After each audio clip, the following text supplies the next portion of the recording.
Okay, so good evening everyone. My name is Devarun Banerjee. I'm going to start.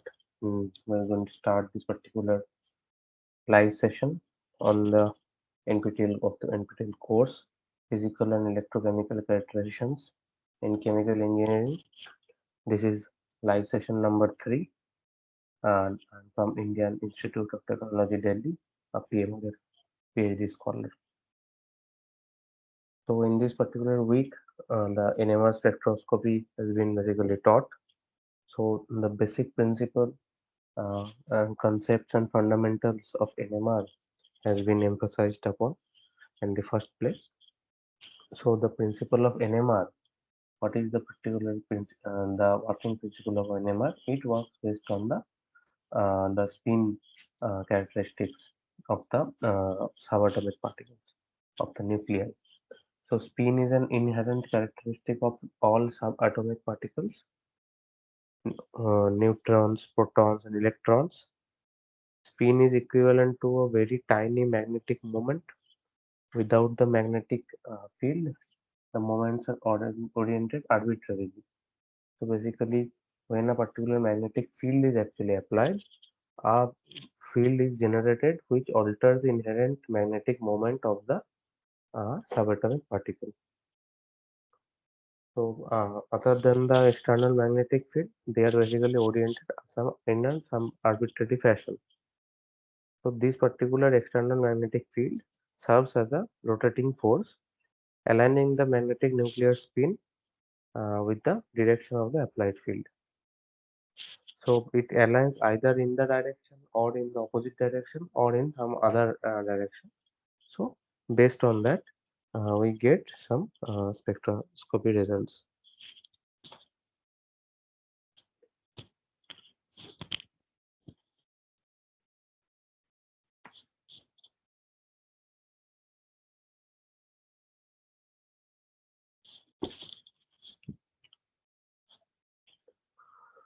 Atomic nuclei possess a characteristic known as spin.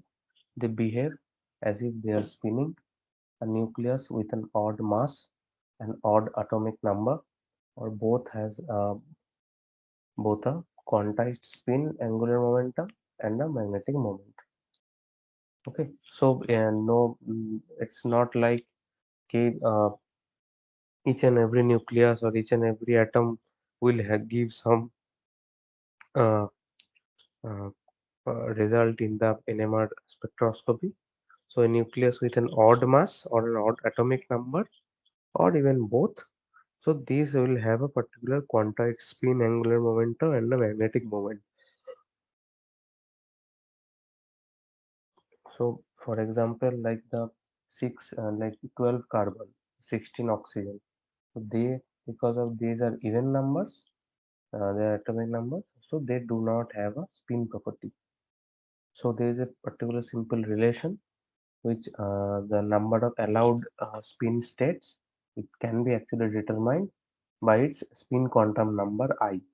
The relationship between the number of allowed spin states with the spin quantum number I is 2I plus 1. So it ranges between plus I to minus I. Okay, and then difference in basically some integral differences plus I minus 1, and then up to the minimum part minus I plus 1 minus I, like that. Without the presence of a magnetic field, the energies of all spin states of a given nuclei are equal or degenerate.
Okay, so without the presence of a magnetic field, the energies of all spin states of a given nucleus are equal or degenerate.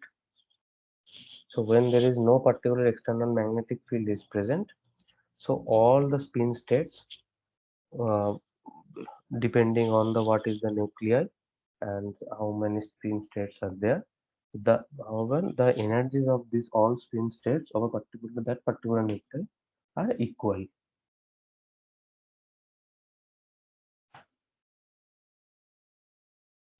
So the relationship talked about is 2I plus 1, the number of allowable spin states in a particular nucleus. So this particular nucleus spin quantum number is different for different nucleus, such as for 1H hydrogen, it's 1 by 2. So putting it in the formula 2I plus 1, we'll get the number of spin states 2. 2 into half plus 1 equals to 2, which means that I will be minus half and plus half. Remember told that there should be an integral difference and it ranges from plus I to minus I. If I is 1 by 2, it means that is plus half minus half.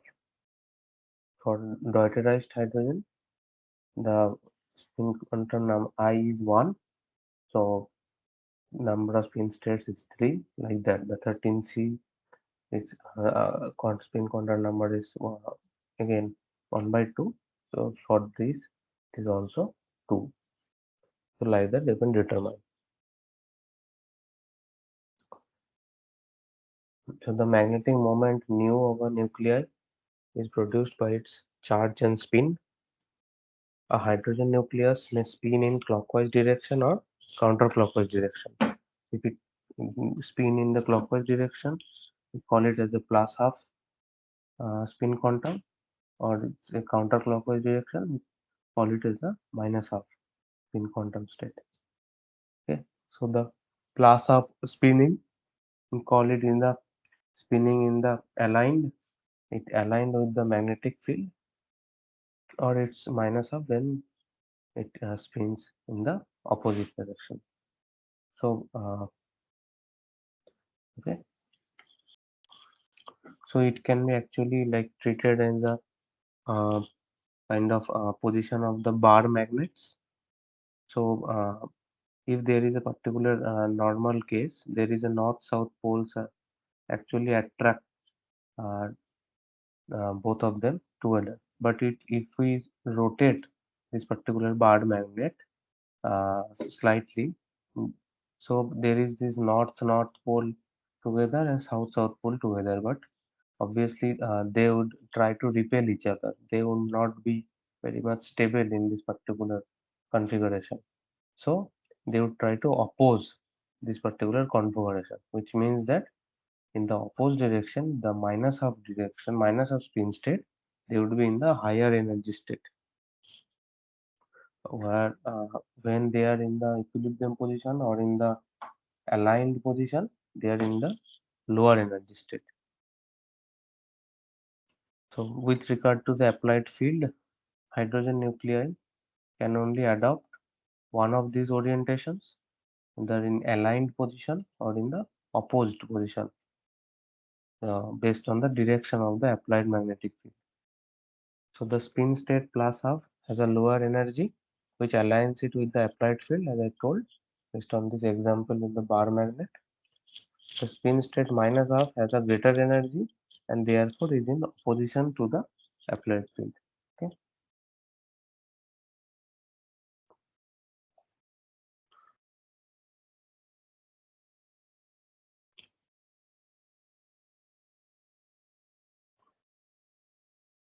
So if you see the nuclear magnetic moment, you see in this particular picture, until and unless the field is applied, the external magnetic field is applied, these particular two spin states, they are in they remain in at a particular side, the difference, energy difference. But when there is a field is applied, they try to move towards the opposite direction. One moves towards the lower energy, one state moves towards the higher energy. and there is a certain energy difference occurs, and it aligns with the energy input. So the energy input we are giving, this particular delta E difference is theoretically the same. So the plus of spin direction, it remains in the as the lower energy state, whereas the spin state, which is the minus of, which means that it acts the in the opposite direction of the applied magnetic field. It is at the higher energy state. One example is also shown here in the form of a spin states of a chlorine atom. So for chlorine, there are 4 energy levels possible. So if we go back to this particular thing, yes, for chlorine, the nuclear spin quantum number is I equals to 3 by 2. So if you put 3 by 2, I equals to 3 by 2 in this particular formula, 2I plus 1, so you'll get uh, number of allowable spin states as 4. So it will be uh, like minus 3 by 2, minus 1 by 2, plus 1 by 2, plus 3 by 2.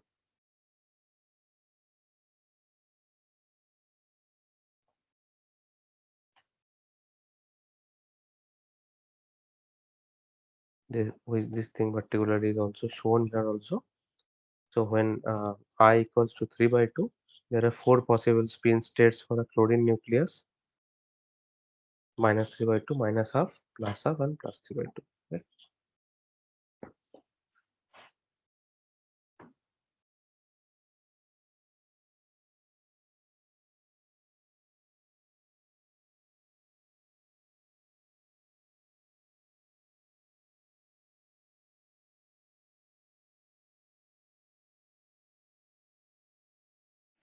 So when a nuclei is aligned with an applied field, are driven to absorb energy, and by that particular way, the nuclear magnetic resonance phenomena occurs.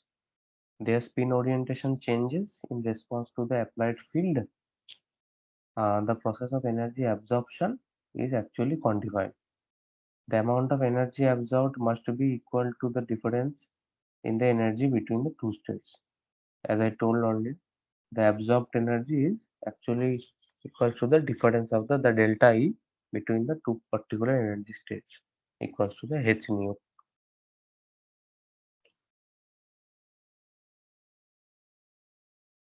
Based on that, we come to our first question today. The magnetogyric ratio is defined as the ratio of magnetic moment to angular momentum to magnetic moment, applied magnetic field to magnetic moment, angular momentum to applied magnetic field.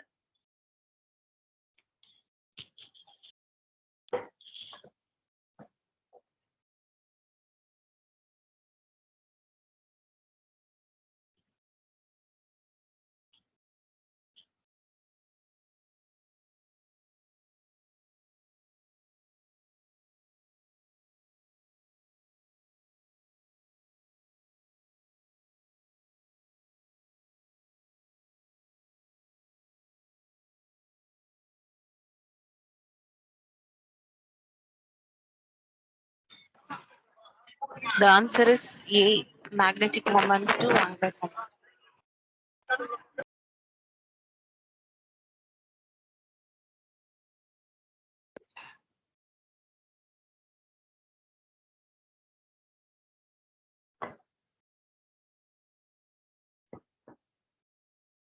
Yeah, so the correct answer is the ratio of magnetic moment and angular momentum. So this magnetokinetic ratio is actually constant for each nucleus, and it's obviously different for different nucleus.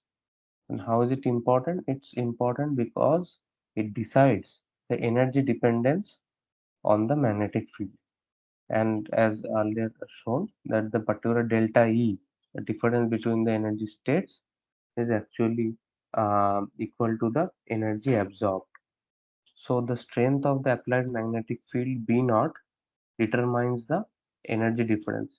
Delta E equals to a function of this particular applied magnetic field. If we put a constant over here, so delta E equals to K B naught equals to H nu. We can write it.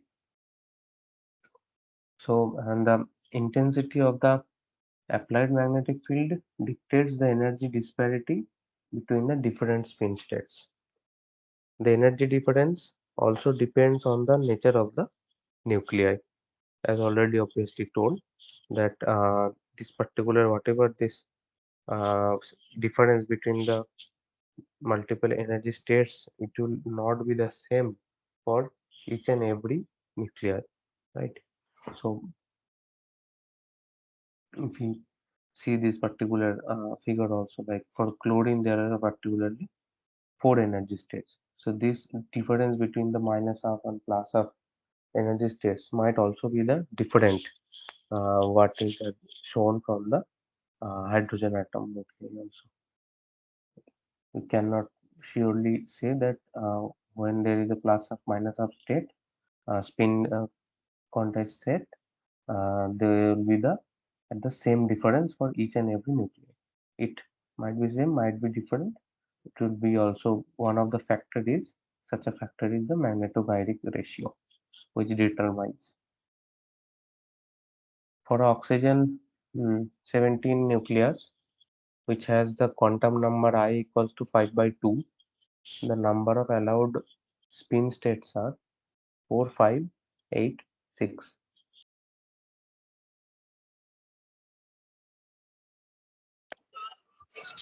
The answer is D6.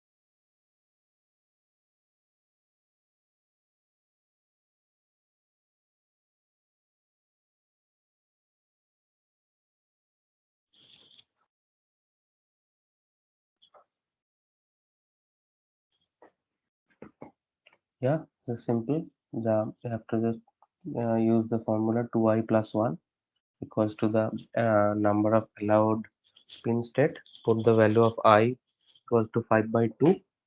So 2 into 5 by 2 plus 1 equals to 6. Pick out the incorrect statement among the following which relates to the spin states of nuclei. Hydrogen nuclei can only adopt plus half or minus half spin state. The spin state plus half has a lower energy. The spin state minus half has a greater energy. The spin state plus half aligns against the applied field.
Maybe the answer is D.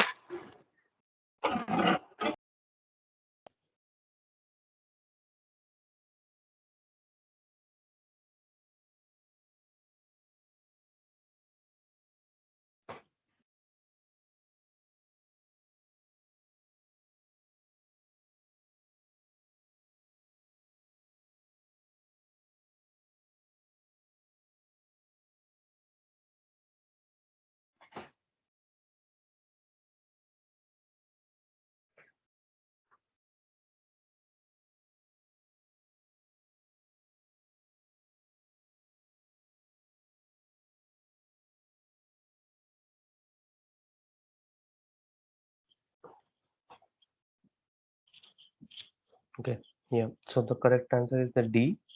The spin state plus of aligns against the applied field. It's the wrong. Basically, the plus of state is such state which aligns with the applied field. The minus of state is the it which aligns against the applied field. On the other hand, if you see the hydrogen nuclei thing, it obviously it has two allowable spin states, so it can adopt either plus up or minus up spin state.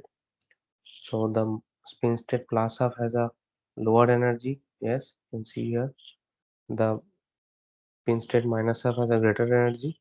It can also be seen here, but you can see also that the spin state plus up aligns with the applied field and spin state minus of aligns against the applied field.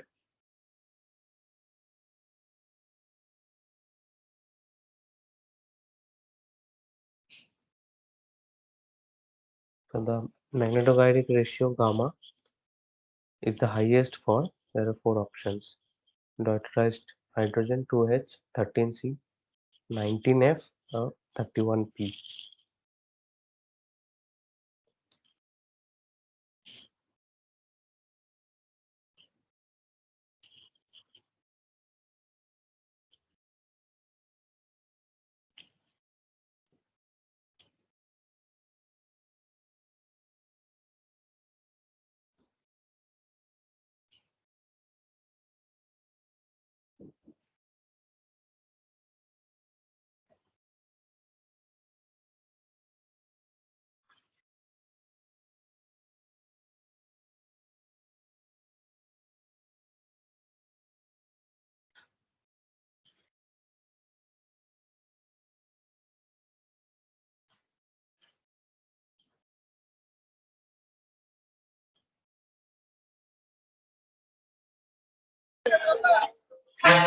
B, answer B, 13C.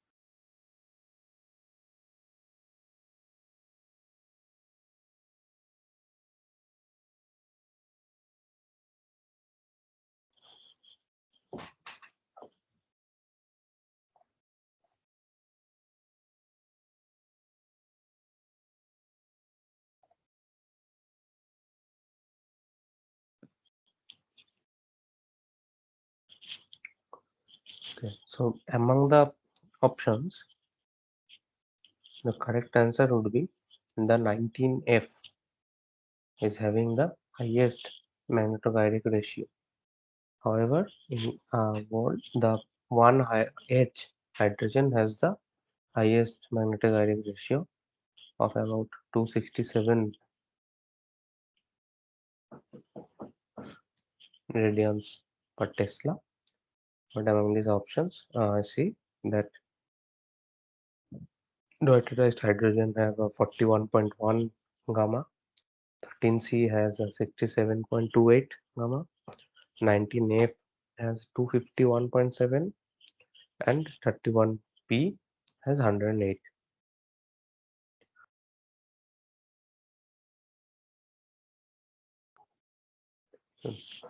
The natural abundance of 13C is about 4 times less than 1H, 0.11% of total carbon, 1.1% of total carbon, or 99% of total carbon.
Maybe the answer is C, four times less than one.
Okay, so the correct answer is C, 1.1% of total carbon.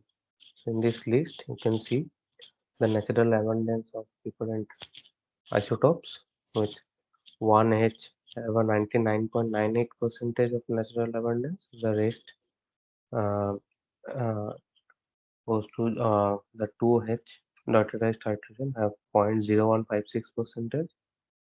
13C has a 1.1 uh, percentage of the total natural abundance. Okay, so that is the correct answer. It's 1.1% of total carbon.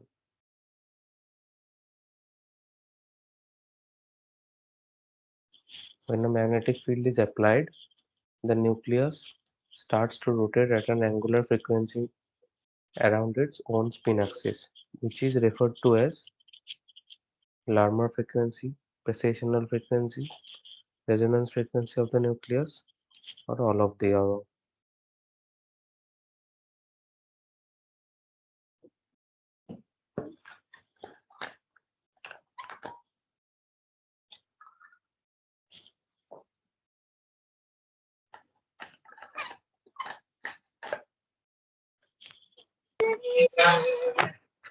Maybe the answer B, precessional frequency.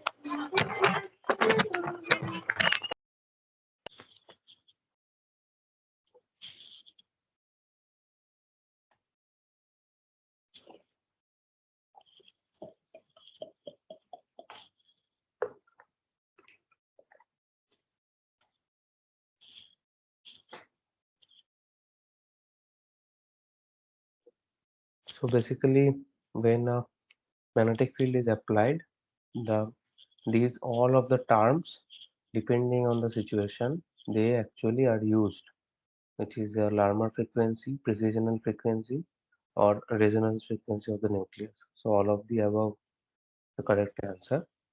With this, we check why this particular thing is all of the above. So the basic mechanism of the absorption, if you see, so it comes, it's spinning thing. It is analogous with a child spinning top. Okay, which is actually helpful in comprehending the nature of a nuclear spin shift. So protons absorb energy as a result of their precision in the presence of a magnetic field. So under the influence of an applied magnetic field, a spinning nucleus acts similarly. So basically, due to this particular precision in the presence of a magnetic field, it produces an oscillating electric field with the same frequency, which is sometimes called as the precessional frequency. When the magnetic field is applied, the nucleus starts to rotate at an angular frequency around its own spin axis, which is referred to as the Larmor frequency.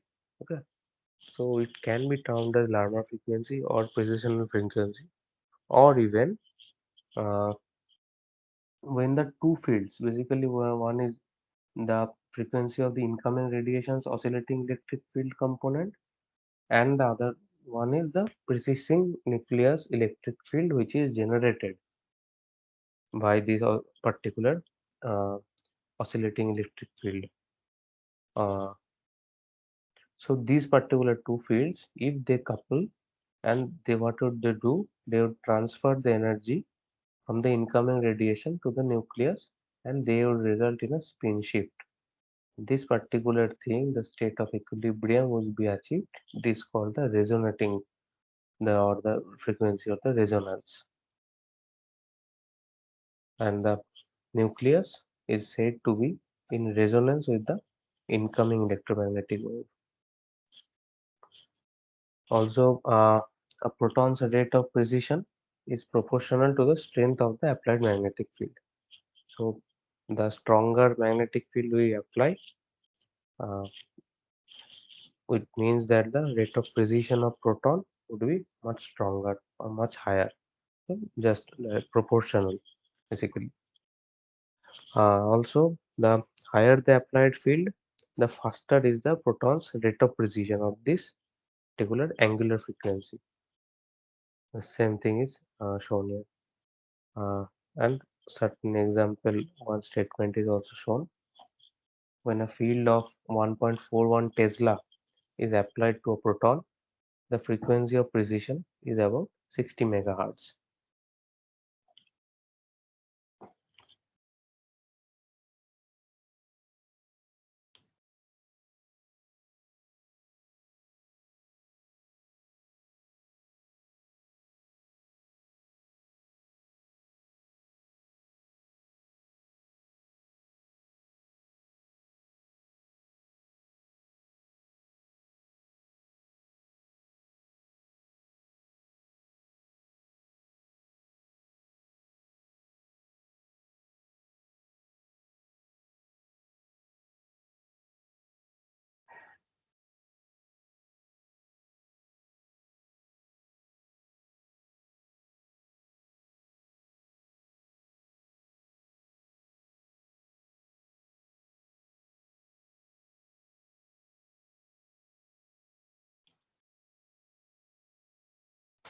Okay. So the next question is, at 298 Kelvin with a 600 megahertz instrument, how many excess nuclei are in the lower spin state when comparing with the higher energy state? Values of the Planck's constant is given. Also, the particular constant value K is also given. So, options are 12, 6, 32, 96. At 298 Kelvin with a 600 megahertz instrument, how many excess nuclei are in the lower spin state when compared to the higher energy state?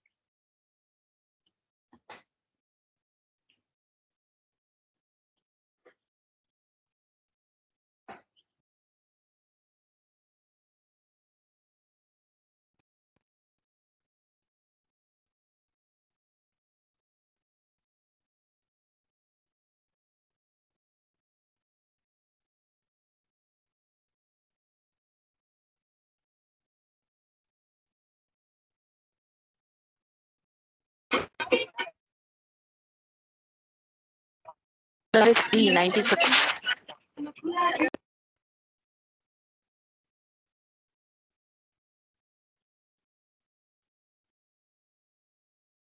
Yeah. So, based on this particular frequency, so as already told that the frequency what we actually give, it actually uh, results in the number of the excess nuclei in the particular nucleus. So the populations of the higher and lower states are precisely equal, and if this particular case happens, it is called as a saturation state when then no net signal is seen. Therefore, some caution must be used to prevent the saturation. The saturation occurs rapidly if the radio frequency signal is less, simply because we have a very less amount of excess nuclei which are actually giving us a signal via the spin orbital. So that is why the stronger frequency, incoming frequency radiation is important. That is why one example is that if we give a 600 megahertz frequency, we give the highest number of excess nuclei, about 96. Means a strong signal we will be getting. And this is the reason why a high frequency NMR spectrophotometer is always desired. We use this kind of weak spectrophotometer uh, incoming radiation like 20 megahertz will might not get a very good spectra, kind of weak spectra you'll be getting.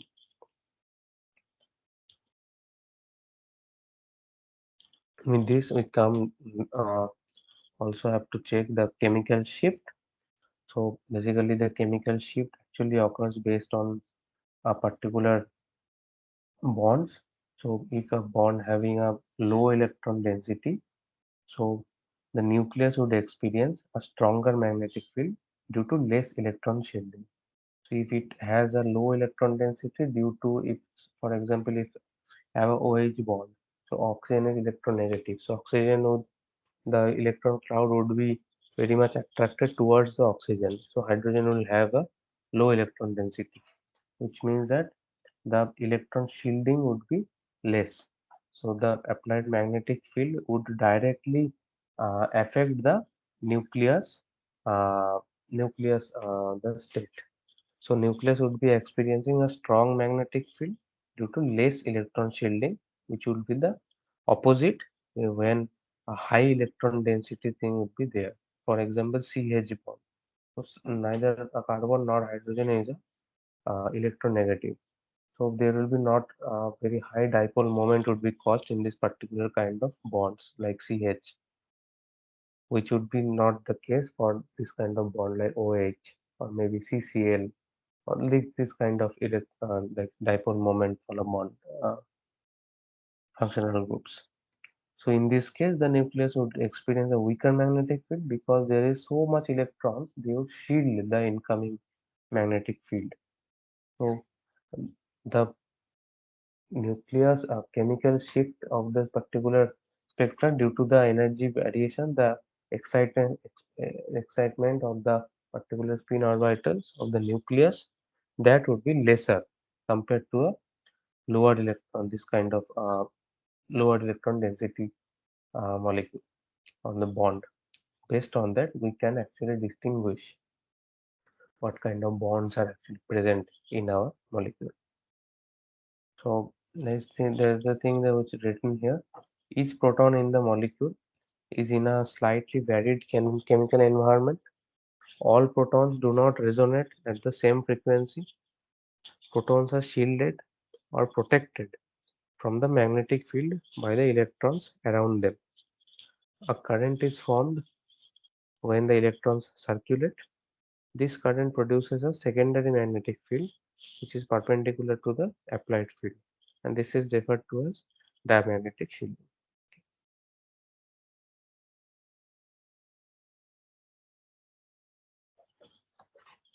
So the shift from TMS is tetramethylsilane, is how much greater for a given proton in the 100 megahertz range when compared to the 60 megahertz range. The incoming magnetic field values are given as B naught 2.35 Tesla for 100 megahertz and 60 megahertz it's 1.41 Tesla. So how the shift is also varied for a difference in a incoming magnetic field variation 1 by 3, 4 by 3, 5 by 3 or 3 by 5.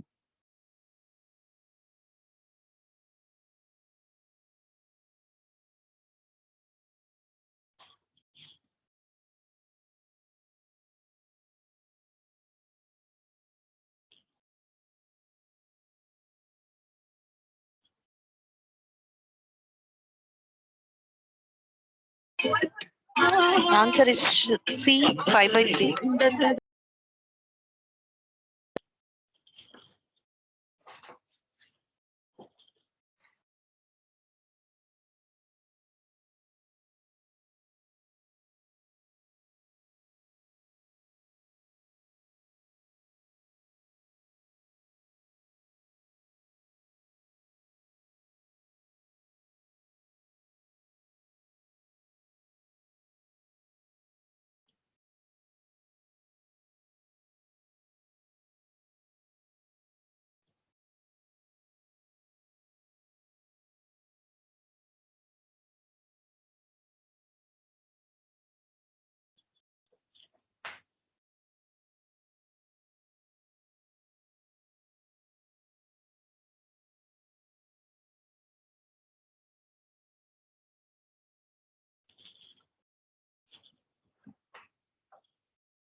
So yeah, the correct answer is 5 by 3. So for a particular proton, the shift from tetramethylsilane is dependent on the intensity of the applied magnetic field. So you can just check the ratio of this particular incoming magnetic field. So the ratio of the resonance frequencies to the field strength is the same. So a proton's resonance frequency is about 60 megahertz is 1.41 Tesla. It's 14,100 Gauss, and for the 100 megahertz incoming radiation, it's 2.35 Tesla. So just take the ratio of 2.35 Tesla and 1.41 Tesla, get the ratio of 5 by 3, which is the answer. The shift in hertz. And this much would be the particularly ratio when there's a 100 megahertz magnetic field is used in comparison with the 60 megahertz magnetic field.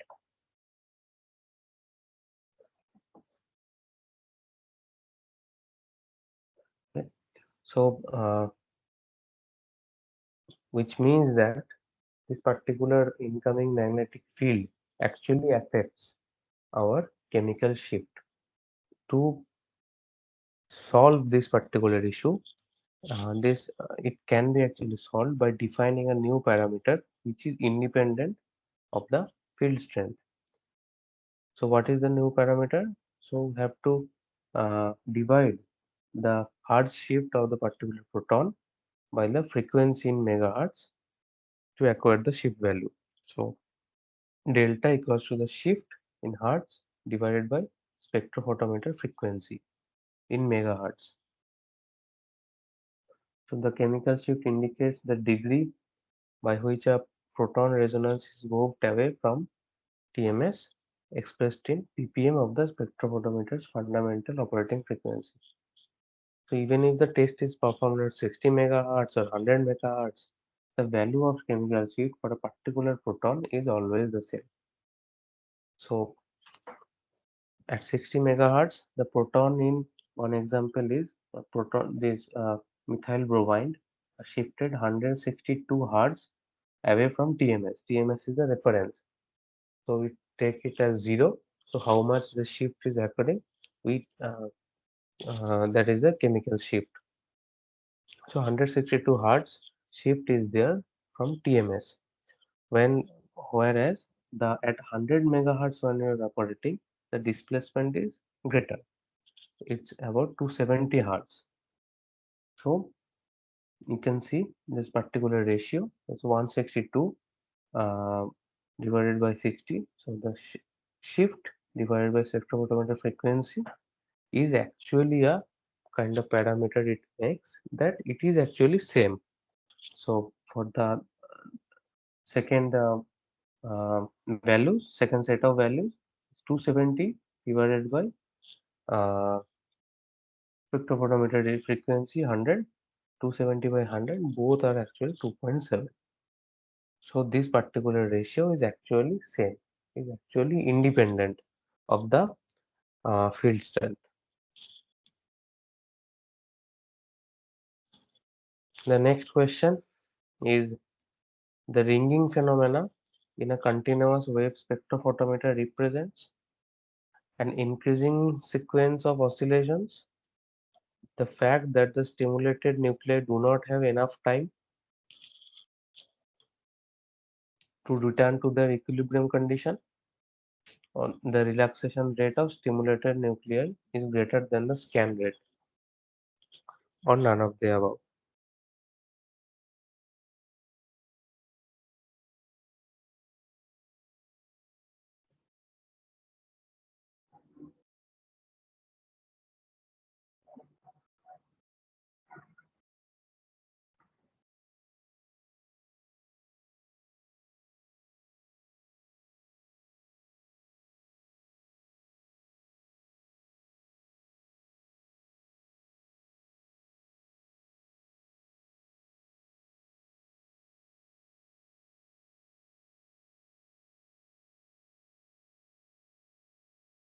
The answer may be C.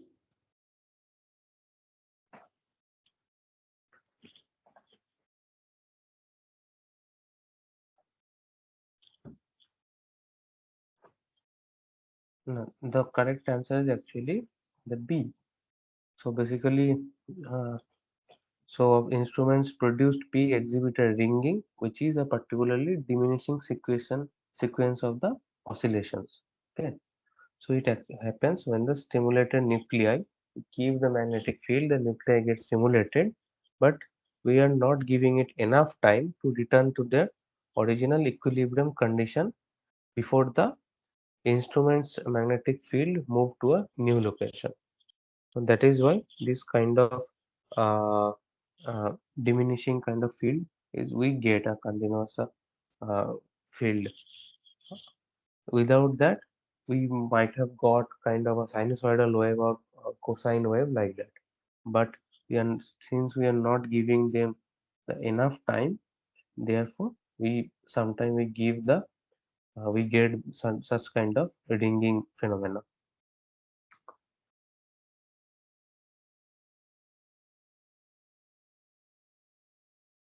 Actually, in the particularly this particular option C is actually the opposite. So the relaxation rate of the simulated nuclei when it is usually the slower than the scan rate. Yeah. So as a consequence, what is happens is that they continue to produce an oscillating and quickly fading signal like this example is shown here.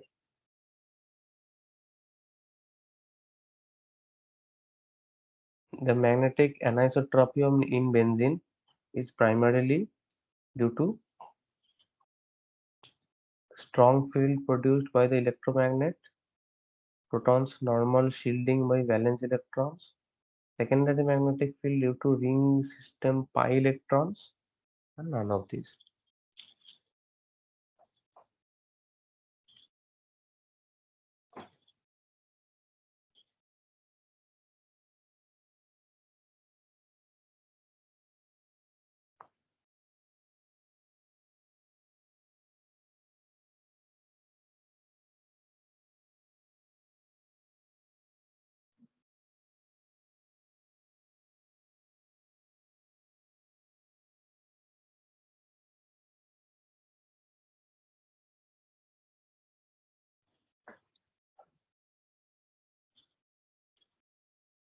So basically, it's kind of a direct answer. It's a secondary magnetic field due to the ring system pi electrons. The magnetic anisotropy in benzene occurs. So one basically get a benzene ring NMR spectroscopy. We get one absorption peak because the all the protons on benzene or similar like cyclohexane they are chemical equivalent. So we get this kind of things. For the 1H NMR of ethyl ethanoate, the peak 1 represents this is the peak 1. So it represents which of the three peaks A, B, C.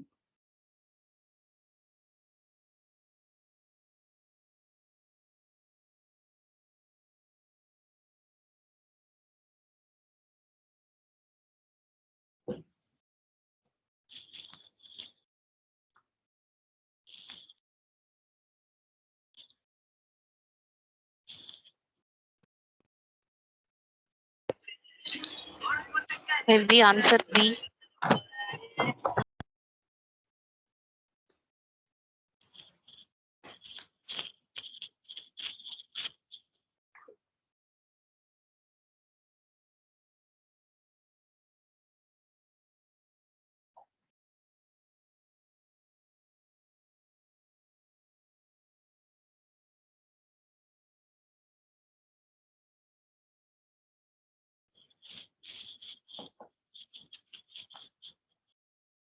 So the actually the correct answer will be A because if you see this particular carbon, it is attached to one oxygen and one carbon here.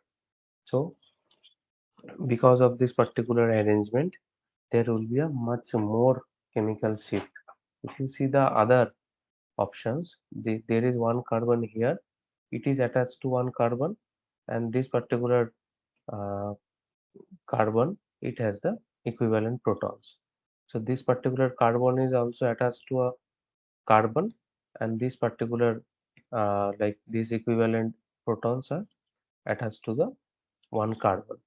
But on the other hand, these particular bond, they are attached to a electronegative oxygen atom, and that is why there will be a low shielding, and that is why there will be a higher chemical shift, as we discussed earlier. So A will be the correct answer for this particular bond. Okay.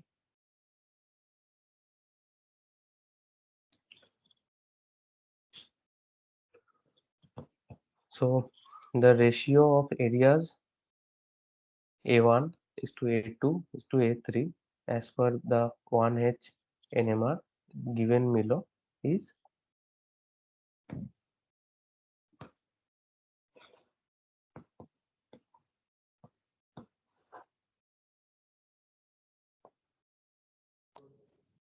D 5:2:3.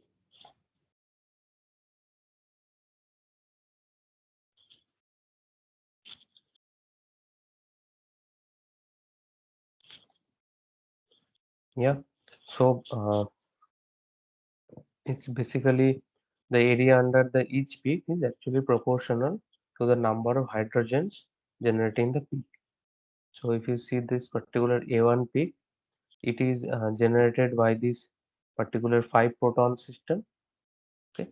So and by this the A2 is generated by the 2 protons, which is about 3.45. This particular carbon, it has 2 protons. A1 this the equivalent things. So they each have the 5 protons. So like that. And A3, A3 means it has the 1 point. Yeah. So this particular carbon, so it has 3 protons. Yes, it's CH3. So it would be 5:2:3. So number of protons, number of equivalent protons, right? That is the actual ratio of the area of the peaks.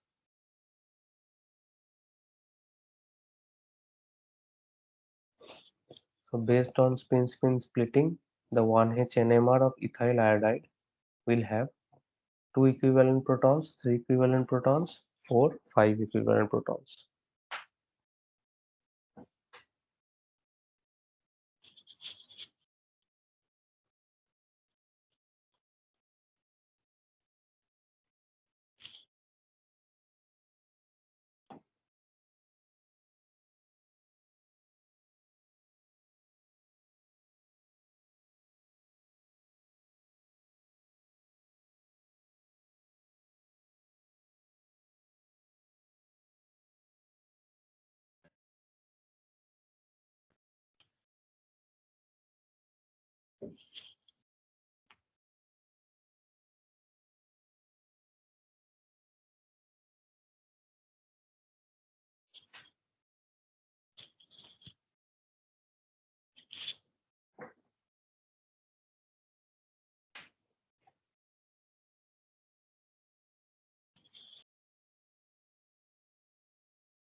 So basically, it's very simple. Like there is 2 carbons.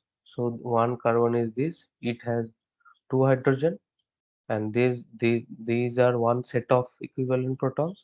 And there is this other methyl group which has 3 protons, but they are all equivalent. So there are basically 2 equivalent sets of protons are there, and that is why 2 sets of peak we see here. Okay. So these particular sets of proton, they are attached to iodine, and this particular sets of methyl group is attached to another carbon. And based on that, there is a difference in the peak shift, chemical shifts. Okay. So that is all from my side today. Thank you for joining the class.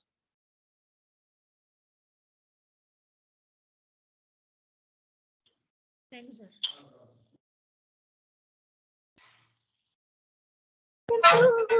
Thank you, sir.